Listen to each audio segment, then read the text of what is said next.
Guys, that's your Rachel Legends. Welcome to the video. Another champion guide on the way for you guys. First, send some loves and positive vibes your way, especially if you need them out there today. Today we have Ailil, a Sylvan Watcher Void Legendary champion. I want to say, was he the first Legendary in Sylvan Watchers? Certainly the first Void Legendary, but either way, he was one of the first, if not the first. Before we get to his kit, a champion that really gets a super bad rap. Today we're going to kind of dig in and explore. Is it worth it? Is the kind of the word out on Ailil, is it wrong? Is he actually pretty good? Hopefully we'll answer that in today's video. So anyway, Gremlin, make a video for Ailil. He's good in live arena. Do a guide on Ailil from Braylon Fletcher. We have the Pigeon 33. We have the Pigeon 33 again. We have G Loki Ailil. We have Duns King again, and more Duns King. Shout out to all of you guys. Captain Fridge 420. Okay. D Styles as well. Shout out to all of you guys who keep the champion guide requests coming, is what keeps this channel going. Much love. Let's go into the actual video. Alive! It's alive! It's alive! All right, guys. So as I mentioned, Ailil was, let's take a look here. Was he the first? He couldn't have been. They didn't add that Void Legendary as the first. Because someone help me out in the comments. Elva? Was Elva the first maybe? And then Ailil? I think it might have been Elva. Anyway, Ailil is a Void Legendary. He looks amazing, right? He's got the elk horns, the deer horns, whatever you want to call them. It's just aesthetically, he's always been, honestly, one of my favorite champions out there. Let's just take a moment to look at all the detail here and everything about Ailil. He's really everything that I think of when I think of Sylvan Watchers, like trees, kind of druid, but he's got the, I don't know if that's the flame emanating or what the heck it is, or lava or something through his arm. Just a really cool looking champion. He's obviously attack based, and his base attack is really good at 1630. His speed, his HP, his defense, average to below average in each of those categories. He does have a crit rate in all battles, 25% aura. Now, most people don't use crit rate auras because it's hard to build a team kind of factoring in that you're always going to have a crit rate aura, but because he does bring it himself, I've seen some builds on Ailil, and we'll talk about this when we jump into the build, where you can really look a bit outside the box and explore making him an all-out nuker to better take advantage of his A2. But before we get ahead of ourselves, just note that he does bring crit rate in all battles on the aura. On his Gnarled Scythe, his A1 ability attacks one enemy. This is a very, very good A1. Steals all buffs from the target the first time this champion hits them with this skill, and it can't be resisted. That's really good, and obviously it pertains to all enemies. So when you're using the A1, right, after you've used the A2, the A3, you could go after a target who has a lot of good buffs that you haven't hit yet, right? It's still going to work, 4 or 5 rounds into the actual battle, provided he hasn't hit them yet. Now, it's hitting with this skill. Okay, and it can't be resisted. That means we have a 50% chance of stealing Stone Skin as well. So really nifty A1. Each subsequent time this champion hits an enemy, no buffs will be stolen. Instead, the damage will be increased by 10% for each buff on the target. Very nice to have there. On the A2 ability, Pierce of Carapace, attacks one enemy, will ignore strength and Stone Skin, increase defense and ally protection buffs. If it kills an enemy, fully heals this champion and places a Stone Skin on them. This is a 3-turn cooldown. It's one of the maybe 3 or 4 abilities in the game that ignores Stone Skin. Unfortunately, it's one of the weaker ones. Now, originally, this was not an ignore Stone Skin ability. They added that after they buffed him to the list of things that it ignores, which is a really great addition. We'll talk more about the multiplier. It's a 5 multiplier, was actually really good there on the A2. We'll talk a little bit more about that in a bit. On the A3, Chill Wind of Autumn. It's a 3-turn cooldown when booked, attacks all enemies before attacking, removes increased defense, places a decreased defense. Remove strengthen, places a weaken. Those can't be resisted. Plays a block buffs debuff for 1 turn on enemies not under increased defense or strengthen before attacking. The buff removal and the debuff placement cannot be resisted. So no accuracy required in this dude's kit. That's pretty insane, given everything he's doing with this A3. Now, typically, I don't like champions that have a conditional, kind of removal. This is not really conditional. Well, I guess it is. They have to have increased defense and strengthen in order to place the debuffs. But especially in the arena where decreased defense or increased defense and strengthen are very popular, this is a really insane ability. And even if they're not under it, block buffs is extremely valuable as well. It can neutralize Siffies and Duchesses and whoever else your enemy team has on their squad. Obviously, that can be cleansed, but I love that nothing can be resisted. So this dude going into the fight has like infinity accuracy, right? So really good, along with his A1 also can't be resisted. On his passive, Force of Nature, very good passive as well. Increases champions' HP by 2,000 and defense by 100 for every 1,000 attack they have. Well, that's really good. I'm going to build him with 6,000 attack, right? So we're going to get an extra 12k HP off of that. That's incredible. 600 defense as well. Fills this champion's turn meter by 10% whenever they receive a buff. Oof, that's good too. That allows us to build them a little bit slower than we typically would a nuker inside the arena especially. And as long as we have some buffers going ahead of him, it could be simple as an Arbiter. Arbiter already brings a 30% turn meter fill. Same thing with like a Seeker, for example, 30% turn meter fill. But then they're also bringing an increased attack buff. That increased attack buff ostensibly gives him a 40% turn meter fill. And that's just one buff. A Siffy is going to give him a 30% turn meter fill from the buffs, and then an additional 10% turn meter fill from her A2 ability, right? So, man, setting him up with buffers, a Nekret the Great, he'll start out the battle with like a 30-40% turn meter fill. That's insanely good. So, man, we just talked about this kit. And honestly, I was drooling over it. Like, it's a really nasty, nasty kit. What's the downside? Why does everybody hate him? It's because the damage just isn't quite there. It's not that bad, but it's not that great, right? And that's the problem. It's always been the problem with Ailil. He'll leave you a little bit underwhelmed with the damage. And that's a shame from a champion who's this insane. But if you pair him with another damage dealer, or if you, just load up on the attack, maybe go attack percentage on the boots, and just maybe take advantage of the crit rate, and just go all crit damage, all attack, he certainly can kill enemies, right? He's just not one of the heavy hitters inside the game. Let me go ahead and show you how we have him built here. I did kind of a blend in this build, right? I didn't build him super slow or super weird. I just built him kind of like pretty average. Now, I will say that I ran out of chaos dust. I was trying to re-roll for crit rate here because I'm 4% shy. I'm at 96. You really want this dude crit capped at 100% crit rate. So I need to go farm some Sand Devil so I can keep re-rolling this till I get the crit rate there that I need to get that crit cap on the substat there. So just noting that out the gate here. So you can see how I have them built here. I love Pinpoint in Savage, Pinpoint in Lethal, or Stone Skin in Savage, Stone Skin in Lethal. Why? Because, man, I mean, he's very susceptible to being polymorphed. Obviously, Feral, 6-piece Feral set would be very good on Ailil as well. Maybe some Cruel gear, but then you're leaving some Ignore defense off the table in that scenario. You really want that Ignore defense on this champion. He doesn't have any built into his kit.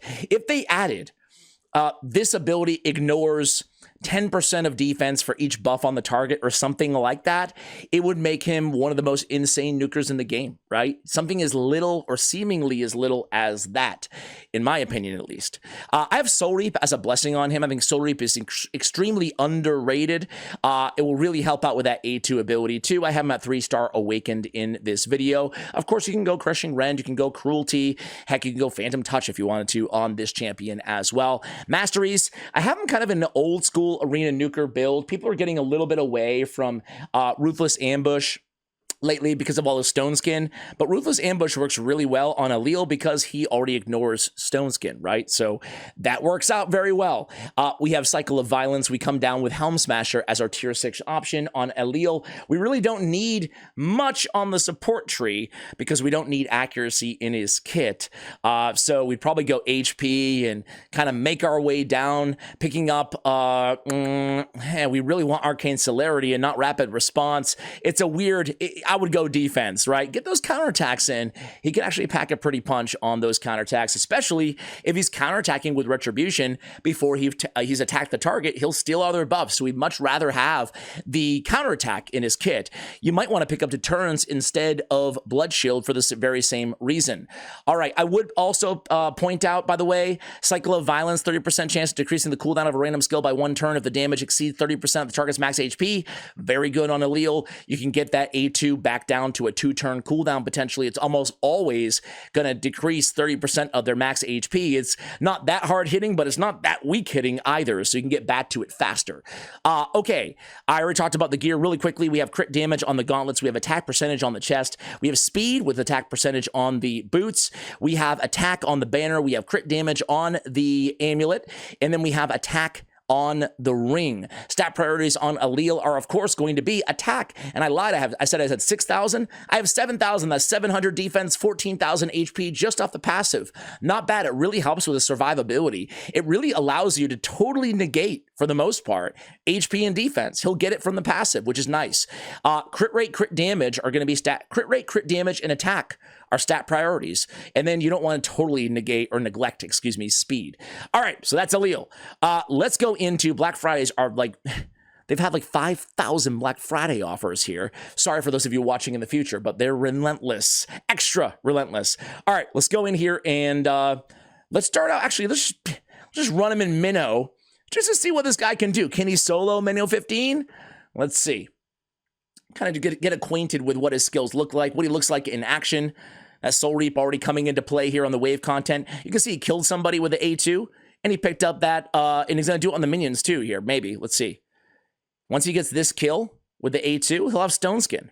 Very good for survivability. The full heal and the Stone Skin. It makes him really good in wave content. So Doom Tower wave content, Centranos wave content. He's a really serviceable damage dealer and manipulator, buff stealer, the whole 9, right? So actually really impressive here. The really knock on him, even more than the damage being maybe a little bit less than you might anticipate for a Void Legendary off that A2 and the A3 to be fair, but he's really good, but the versatility is a bit limited to, like I just said, wave content. I mean, look at the area rankings in hellhades.com. It is barren. This seems like I'm looking at an uncommon champion. They give him a 3 out of 5, by the way. He's so niche. Wave content, meaning just random mobs in Doom Tower or Centranos, or the arena. Those are his main areas. Anyway, arena, they do give him a 4 out of 5. Really, it's the live arena and regular arena. Let's see if I have any. His pick rate is just awful. He's not really being picked. He's not really being played. Gold 4, again, 0. You can't even read into the win rates. He's picked so infrequently. Take a look at his multipliers. He has a 2.9 on his A1, strong overall grading. He has a 5 on that A2, godlike overall grading. You gotta love it. The bummer is his A2, another way to make it the best buff possible. Forget ignore defense, would make it a double hitter. That would be the best buff. It would put him on the same par as a Mezamel block revive. Granted, she's a mythical, but still, he's a Void Legendary. We have a Nithri Blood Twin with a triple hitter that has a block revive on it as well. That can allow us to bypass a UDK, for example. However, he can kill UDK because he can ignore Stone Skin. Good luck, though. We need a little ignore defense, one or the other. 3.4 on the multiplier on the AoE. It's a strong overall damage grading. All right, that is the Hell Hades stats. Let's go into the arena, guys. What are we waiting for here? I am in Platinum Arena right now. Look at this. All the starters from Brosec. Should we do it? Let's bully the starters. So I have a really fun team here. It is all Void. I apologize. I try to make these videos a bit more accessible, but I'm trying to take advantage of the Odin aura, 40% for Void champions. So I want an Arbiter on the team. Originally, I had thought, you know what, let's put Siphi in there, right?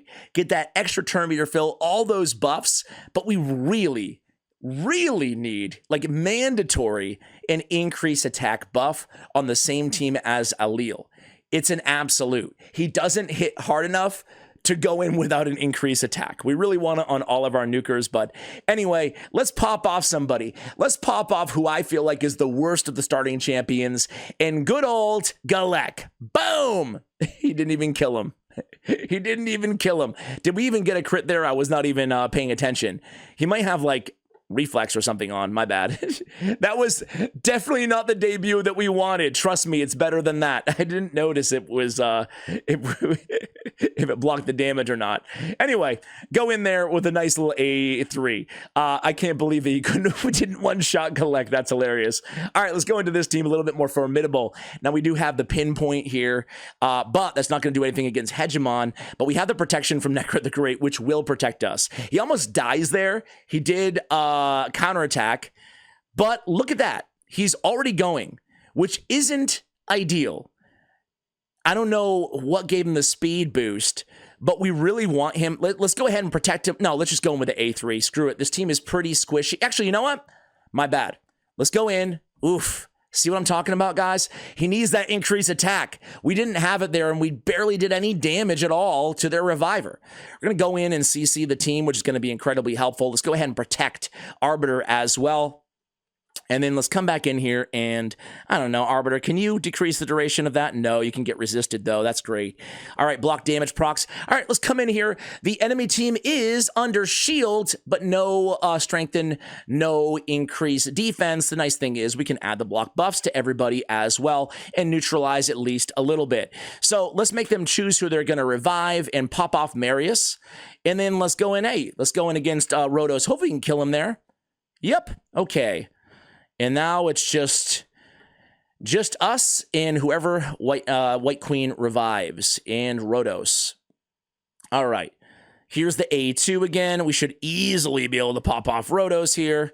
Get the full heal, get the stone skin, and then we can pop off White Queen and Korra as well. So I won't lie, not an ideal start to his little arena showcase here because we have not been able to, did we steal that or not? I didn't even notice. Maybe? Because he didn't get the increased attack, excuse me, I got a little sidetracked there. Ideally, we would be starting with Popper off. There we go, there we go. All right, let's try again. Here we go, next team.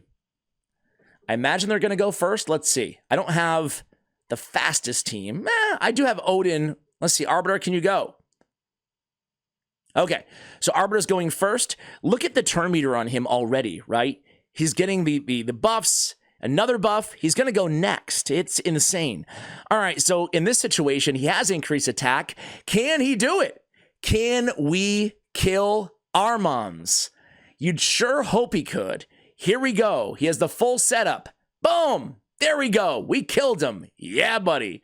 All right. So that's how we want things to go, right? We want to kill with that first shot and, 90k or so, it's not too bad. All right, let's ally attack and go after, we got to be very careful of this dude. Let's go after Gizmak. Hopefully we do kill him. I was going to say, hopefully we don't kill him, actually, because Alaz is probably going to wipe the floor with us right now. Let's see. Nope. Wow, that was a weak rolling. Oh, we had the block damage. Thank you so much, Odin. I appreciate you, buddy. All right, let's go in there. Oh, that's going to happen. Polymorph is going to be a big, big issue when you're running Ailil, right? He's doing so much. All right, we go back in there. We're okay so far. Man, we got so saved by that block damage from Odin's passive. I'm not going to lie, guys. Let's go in and protect our Reviver. And when Alaz is alive, the battle is far from over. All right. He can smack that the one that we just resisted is so lethal. It's insane. Okay. Can wipe the floor with a team in one shot. All right. So Arbiter's still alive. We're still got a Sheep Ailil over here. Still very scared of Alaz. Let's just A1. And we're 2 turns away. Maybe I shouldn't. Should I chance it? I'm going to chance it. Okay, nice. We're... Ooh! Oh, boy. Maybe I shouldn't have chanced it. Oh, I think we might be toast here. We might... Oh, Allah's got us in the end. Oh, man. All right, guys, let's go for a little bit of an easier team here after we got double losses, double L's.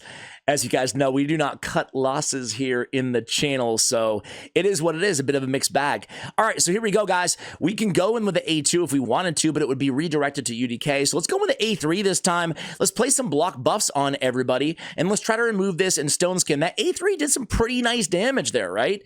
Let's go in and kill Arbiter. Get their Reviver out of the way. There we go. Soul Reap helping us out there for sure. Let's go in here and try to Heffrack. Look at Arbiter right now. Man, look at her health. Ugh. All right, I'm actually going to try to kill Heffrack because if I kill Arbiter, Heffrack will come in and nuke me down and probably kill me and end my run. Or I should say, when I say Heffrack, by the way, I meant to say, let's try to kill UDK, and then we'll kill Heffrack. There we go. All right, so we're actually looking really good right now. We can just finish him off here. Oh, man, that was a much easier team. What the heck? Is Arbiter dead and it was bugged?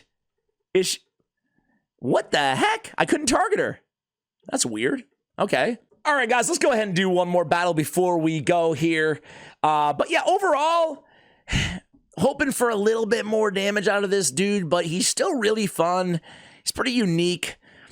Pretty cool, right?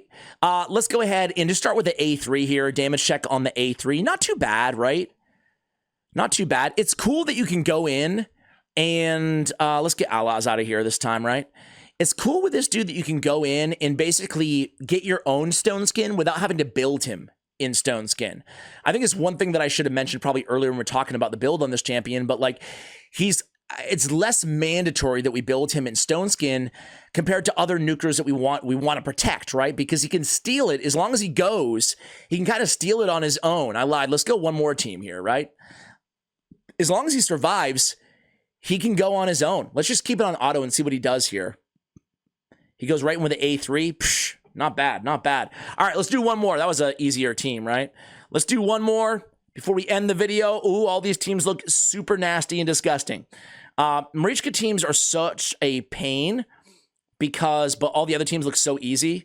Marichka teams are such a pain. She's everywhere too because, let's go for this one. Because they take forever to kill, you know? All right, here we go. All right, we go first. Let's go in here and let's try it. Oof. Man. Now let's go auto here and just see what happens. But yeah, if you miss with that first punch, you don't pop off a reviver like that, you're kind of screwed. I guess that's the downside to Ailil. He's a really cool legendary. He could be so good, but you need another damage dealer, I feel like, on the team with him, Like Odin can pack a punch, but you almost need just kind of a backup because once that A2 is off, right, you need a little more. Anyway, guys, we're going to end it there. Ailil overall, I love this dude. I love him. Would love to see a little buff, and we recommended a few throughout this video. Let me know what you think of this guy. He can definitely help you out in live arena, kind of a curveball your opponent might not be expecting. I love the manipulation that he has in his kit. I love that he can steal stuff. It's really cool. Just a little bit more damage. Guys, keep the champion guide requests coming in the comments below. Much love, and as always, take care, guys.